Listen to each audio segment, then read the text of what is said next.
Good day and welcome. I'm excited to have with us today Lindsay Couture of Oakwood Home Healthcare. My name is Patrice Esper. I'm a business advisory at the Business Advisory Centre Durham, BACD. We are located in Whitby, but we serve all 8 municipalities of the Durham region. We serve individuals who are looking to start or grow a business in the Durham region, and we do so through face-to-face meetings with business advisors, workshops, or events. Currently, all of these are available online, and more information can be found at our website, bacd.ca, under the News and Events tab. But going forward, I really am excited to have with us Lindsay, who was a recent participant or current participant of one of our programs called Start a Company Plus. And I will not take up too much more of the time because I really want to hear from Lindsay about how things are going with her and where she's at with her business. So please help me welcome Lindsay Couture of Oakwood Home Healthcare. Hi, Lindsay. Hi, Patrice. Hi, everyone. My name is Lindsay Couture, and I'm the owner of Oakwood Home Healthcare. Oakwood Home Healthcare is a private home care company here in the Durham region. We also service the surrounding areas as well. Oakwood Home Healthcare was built off of experience. I've been my mom's live-in caregiver now since the age of 11, supporting her through 2 double lung transplants. I've seen the care that has come into our house, and I wasn't happy with it.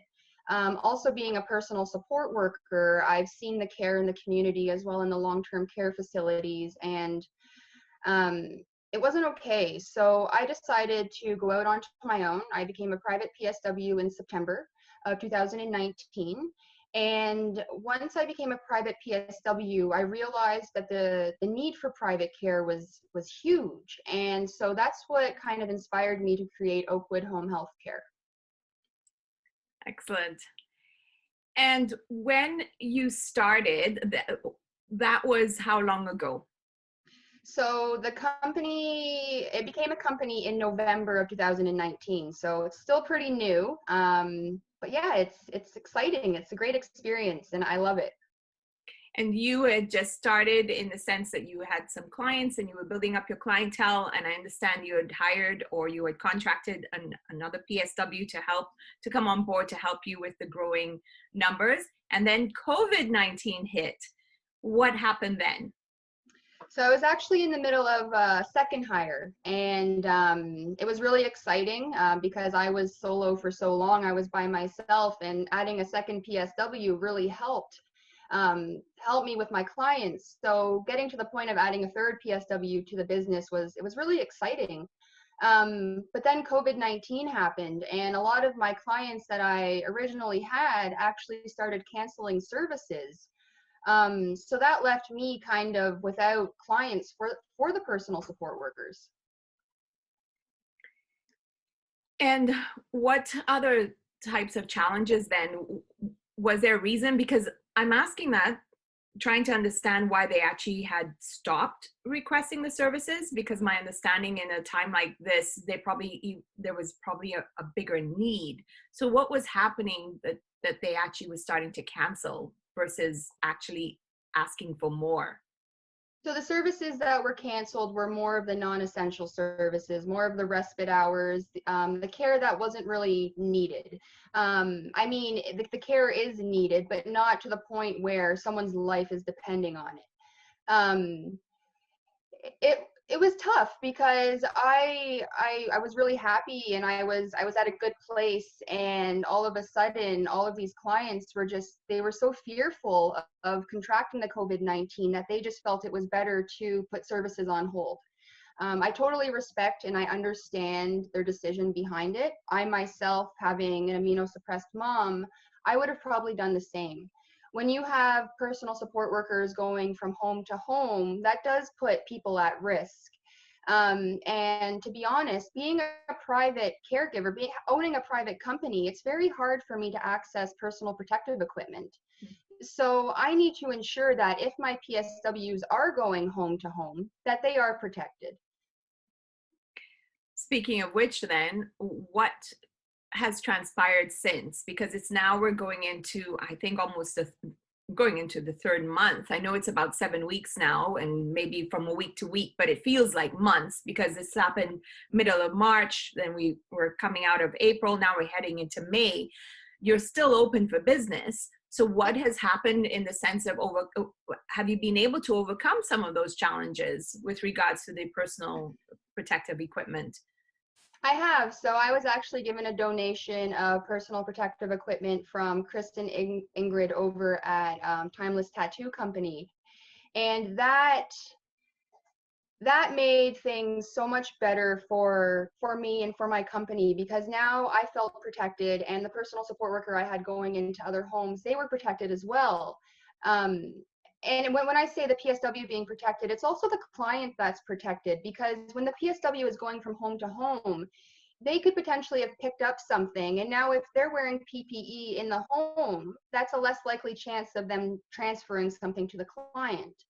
But before I had the PPE, it was scary. It was tough. But you know what? These clients still needed the care, and they were willing to risk it, right? Some of my clients have actually opted into doing Zoom calls, which is amazing, because I've never, as a personal support worker, ever seen technology used this way to support clients. So I'm so thankful that I'm able to help my clients, even though we're not face to face or we're not together. I've actually also started to create contracts with long-term care facilities. One thing when I started my business, I didn't want to get into subcontracting. I wanted to make sure that the employees were actually my own. Being a personal support worker and kind of working in corporate world and knowing what we go through, I wanted to ensure that I had a really good environment created within my company for my PSWs. So I really didn't want to get into the subcontracting part of it. But now with the long-term care facilities needing the help, I'm not forced to, because I want to help.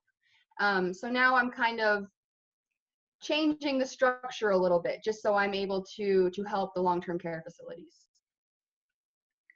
No, that's excellent to hear. And you're absolutely right. It's a big need at the moment, especially with the long-term care facilities.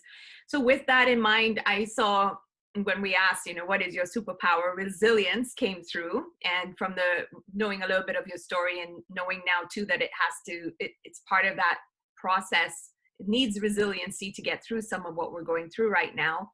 Are there any last words or takeaways that you want to share? Well, if anybody in the Durham region or surrounding area is requiring in-home care support or respite services, Oakwood Home Healthcare is always looking for new clients, as well as personal support workers. If you're a PSW and you're looking for work right now, you can always reach out to us as well. The best way to reach me would probably be by website. That would be www.oakwoodhomehealthcare.ca. And there's an employment link on there, as well as if you're a person looking for support, you can contact us there as well. Yeah. Wonderful. Thank you so much, Lindsay, for taking the time and sharing a little bit more about your journey, especially as a startup business and facing COVID-19 so early on in a startup business, and how you've been able to transition through it, or how you at the moment evolving through it. Really appreciate that, and I wish you a continued successful journey as it continues to grow. Thank you again. Have a great day. Thanks so much, Patrice. I appreciate it. Take care. Stay safe.